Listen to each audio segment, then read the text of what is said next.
उत्तराखंड में बरसात का सीजन शुरू हो चुका है। साथ ही ऊंचाई वाले क्षेत्र की अगर बात की जाए तो राज्य के अधिकांश क्षेत्रों में बारिश देखने को मिल रही है। मौसम विभाग के निदेशक विक्रम सिंह ने कहा कि उत्तराखंड के अधिकांश क्षेत्रों की बात की जाए तो नैनीताल, देहरादून में भारी बारिश देखने को मिल रही है। आज की अगर बात की जाए तो उत्तराखंड के अधिकांश क्षेत्रों में भारी बारिश देखने को मिलेगी। अगर बात की जाए 26-27 की तो अधिकांश क्षेत्र में भारी स्तर पर मध्यम बारिश देखने को मिलेगी। वहीं मौसम विभाग के निदेशक ने चार धाम यात्रा में आने वाले श्रद्धालुओं से अपील करते हुए कहा है कि यात्रा में आने से पहले मौसम की जानकारी जरूर ले लें। बिल्कुल, देखिए बारिश तो लगातार ठीक ठाक मिल रही है। आज अगर देखें तो ज़्यादातर जगहों में पिछले 24 आवर्स में रेन मिली है और जो आपका नैनीताल डिस्ट्रिक्ट है उसमें वेरी हैवी तक की रेन जो है वो मिली है। इसी तरह जो आपका बागेश्वर डिस्ट्रिक्ट है उसमें भी करीब हैवी रेंस हैं। तो इस तरह की सिचुएशन है, ज़्यादातर जगहों में बारिश है अच्छी समय। अब आगे देखें, आज 25 तारीख है तो जैसे बोला भी गया था कि आज जो है और भी जो एक्टिविटी बढ़ेगी। तो प्रदेश में ज़्यादातर जगह जहाँ हल्की से मध्यम बारिश मिलेगी तो उसके साथ हैवी से वेरी हैवी रेन जो है जो हमने देहरादून, बागेश्वर, रुद्रप्रयाग और नैनीताल के लिए बोला है। और जो बाकी डिस्ट्रिक्ट हैं उनमें भी हैवी रेन जो है कहीं कहीं पर वो मिलेंगी, ये भी रखा गया है। मॉनसून हमेशा से ही राज्य सरकार के लिए बड़ी चुनौती रहा है। वहीं राजधानी देहरादून की बात करें तो दून में भी जलभराव की स्थिति हर मॉनसून सीजन में उत्पन्न होती है, जो कि स्थानीय निवासियों के लिए एक चिंता का विषय बना हुआ है। हालांकि इस बार जिला प्रशासन के जो दावे हैं वह किस हद तक कारगर साबित होते हैं, ये एक बड़ा सवाल है। देहरादून जिलाधिकारी समीन बंसल के अनुसार जिला प्रशासन द्वारा मानसून को लेकर सीजन से पहले ही तैयारियों को पूरा कर दिया गया।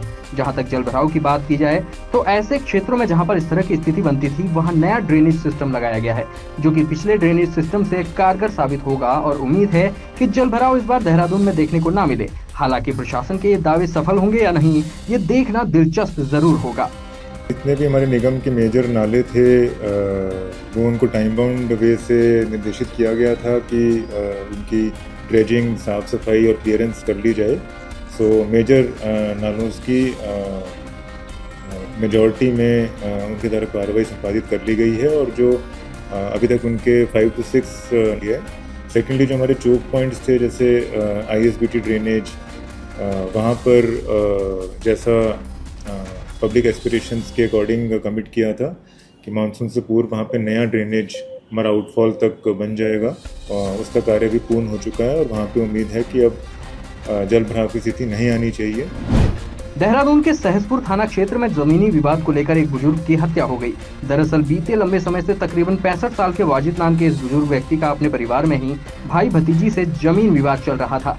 सुबह वाजिद के 2 भतीजों ने खेत की डोल पर वाजिद के साथ विवाद कर दिया और देखते ही देखते विवाद मारपीट में बदल गया। कुछ देर बाद गाँव में खबर आई कि वाजिद की उसके भतीजे ने हत्या कर दी है। सूचना मिलते ही गाँव में पुलिस फोर्स तैनात की गयी। मृतक वाजिद के शरीर पर कोई घाव के निशान नहीं मिले, लेकिन परिवार वालों का आरोप है कि वाजिद को खेत में मौजूद पानी में डुबोकर मारा गया है।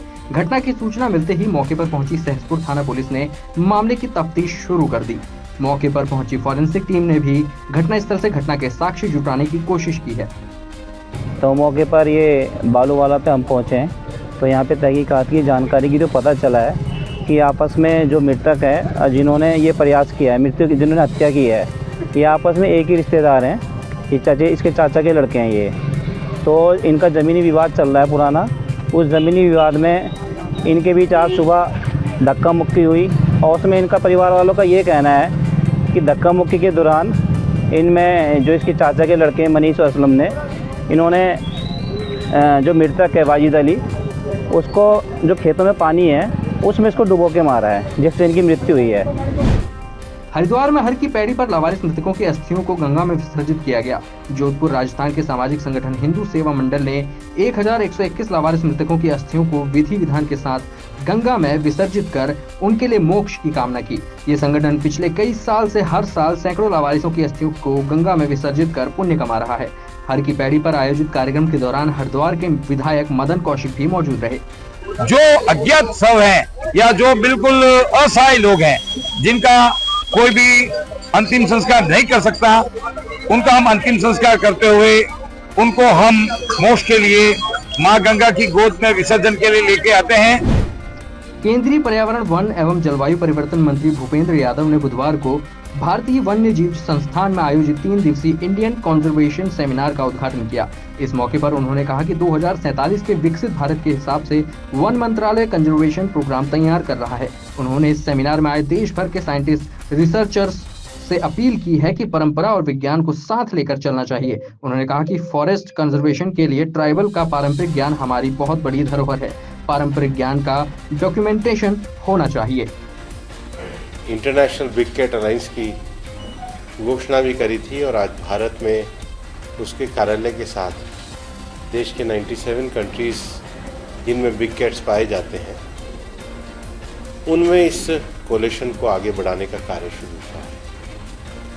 माननीय प्रधानमंत्री जी की प्रेरणा के हिसाब से ही वाइल्ड लाइफ कंजर्वेशन में जो हमारे यंग साइंटिस्ट काम करते हैं, पॉलिसी मेकर काम करते हैं, एकेडमिशियन काम करते हैं, रिसर्चर्स काम करते हैं, उनको हम यहाँ पर बुला करके अलग अलग क्षेत्र में काम करने जो उनके काम आते हैं इकट्ठा आकर के अपनी नॉलेज शेयरिंग, कैपेसिटी बिल्डिंग के लिए आगे बढ़ें।